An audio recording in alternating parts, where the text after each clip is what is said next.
Sometimes a shoe with a very nice colorway comes along, but then there's one thing that maybe might not be a deal breaker, but you just really wish it wasn't there. Just off the top of my head, I feel like a lot of shoes that don't need sale on them, but are shoved onto the shoe, that's exactly what I'm talking about. And this shoe that I'm reviewing today, I know they were going for a specific theme, and I can actually remove the thing that I don't like about this shoe, but just out of the box, as it is, I just wish they weren't there. Air Jordan 6, Pearl or Paris?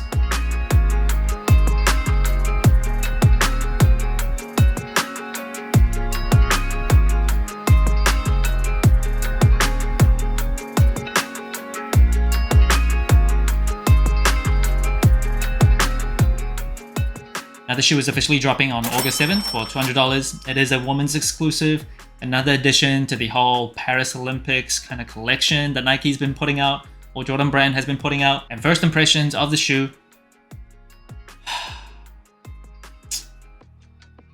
All gray I really like. I really do like. Gold, not so much, but I can forgive it. Pearls? Oh, yeah. Not for me. Not on sneakers anyway. Now, according to sneakers, these pearls are supposed to give it a lavish touch. Even though they feel like dirt cheap, they feel like plastic pearls, just like you would go to Michael's or something at the discount aisle.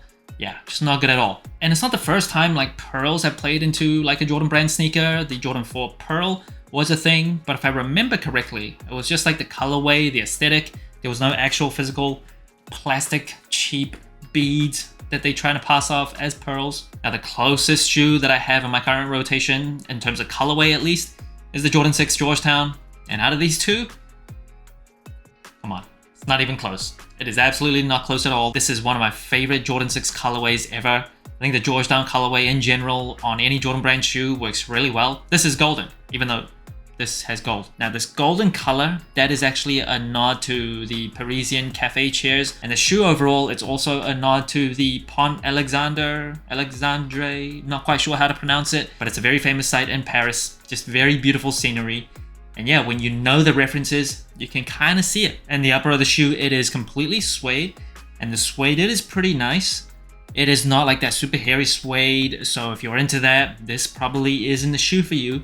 But it does feel pretty soft. Just feels good to the touch. Not like that super synthetic suede that you find on like MX-1s. And one hidden thing about the upper of the Jordan 6, it is that 23 that is baked into the design of the shoe. Tinker Hatfield, who designed the Jordan 6, he was inspired by a sports car. So you'll see a spoiler on the back as a pull tab. Probably my least favorite thing about the Jordan 6. I'm learning to get over it. I say that every single video that I review the Jordan 6. But this spoiler, it is in that similar gray color. And on the booty of the shoe, not Nike or branding because it's not an OG colorway, just Jumpman, stitched with the word Air under. Another thing that's pretty nice about the Jordan 6s in terms of the upper, it is the amount of ventilation. So you see it on the mid panels as well as the ankle collar area. And it also kind of works very well with the design of the shoe and the ventilation on the tongue. That's pretty sufficient as well. And then moving up the tongue, you're gonna see it. It sticks out like a sore thumb.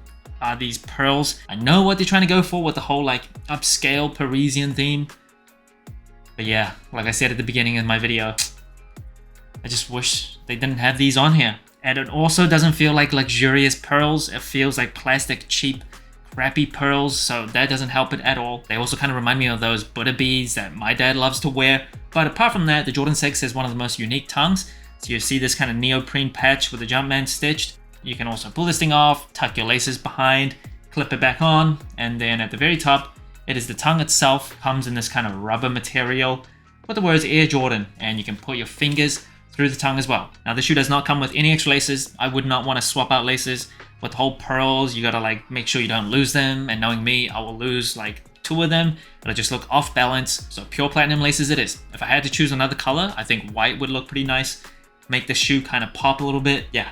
Definitely not this like pea stain yellow that you kind of see on the lace lock. And speaking of the lace lock, one of the things I hate about the Jordan 6, yes, I'm going to say I hate because as I review more Jordan 6s over time, just dealing with the lace lock while you're tying your shoes, just annoying. I never actually wear it when I like go out in my Jordan 6s, but for the sake of the video, have to, just don't like it. And the Jordan 6 does come with a polyurethane midsole with a visible Nike Air unit on the heel, of course, as well as a Nike Air unit on the forefoot. And then the rubber outsole, the Jordan 6 has one of the best outsoles, this honeycomb pattern, as well as some semi-translucent areas. Very, very nice. I would not play in this type of traction in 2024. There's much better options now, but in terms of the design, just absolutely beautiful. I do kind of wish this was more like icy blue or white. However, I do understand why they went with this kind of color, just to make it blend more seamlessly with the rest of the colors on this shoe. But icy outsoles, I'm just a sucker for. And the insole of the shoe, apologies, I can't rip it out. It is glued super tightly. I don't know what's been going on lately, but it's like 4 shoes where I can't easily remove the insole, but it does feel like a pretty cheap, generic Jordan brand insole. In the box of the shoe, I think it actually looks pretty nice. It's pretty elegant with the Glacier blue on the bottom and golden Jumpman in the middle. And inside the shoe, you get Jumpman paper.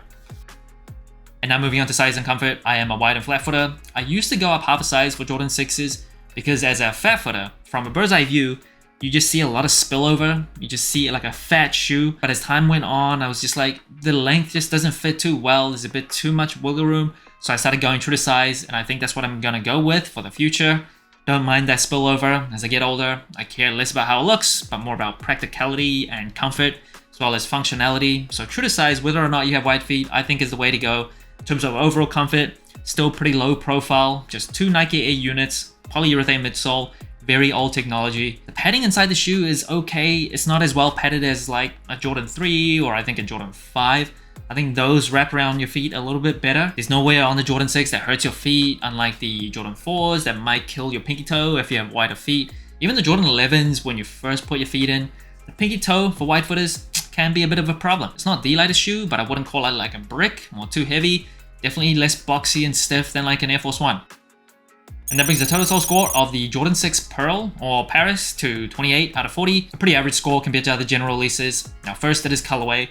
I love all gray shoes, especially all gray suede. I think it looks really nice, just like the Georgetowns. And the gold, I'm not a huge fan of on sneakers, but kind of limited quantities. I know there's a bit more here than like just hints of gold, but it still doesn't look awful. So in terms of just the colorway, I think it's pretty decent. And in terms of the materials, I think the suede is pretty nice, especially for Jordan or Nike standards.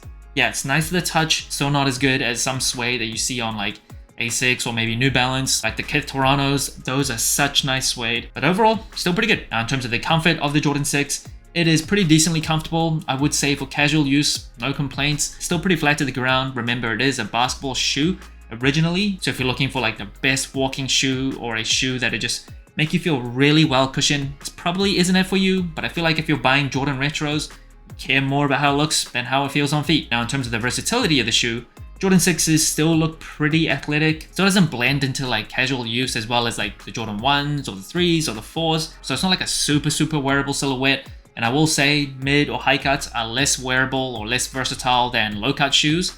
But in terms of the wearability of the colorway, I think all gray shoes are very easy to wear. The gold, maybe a little bit too much, but still not like a deal breaker.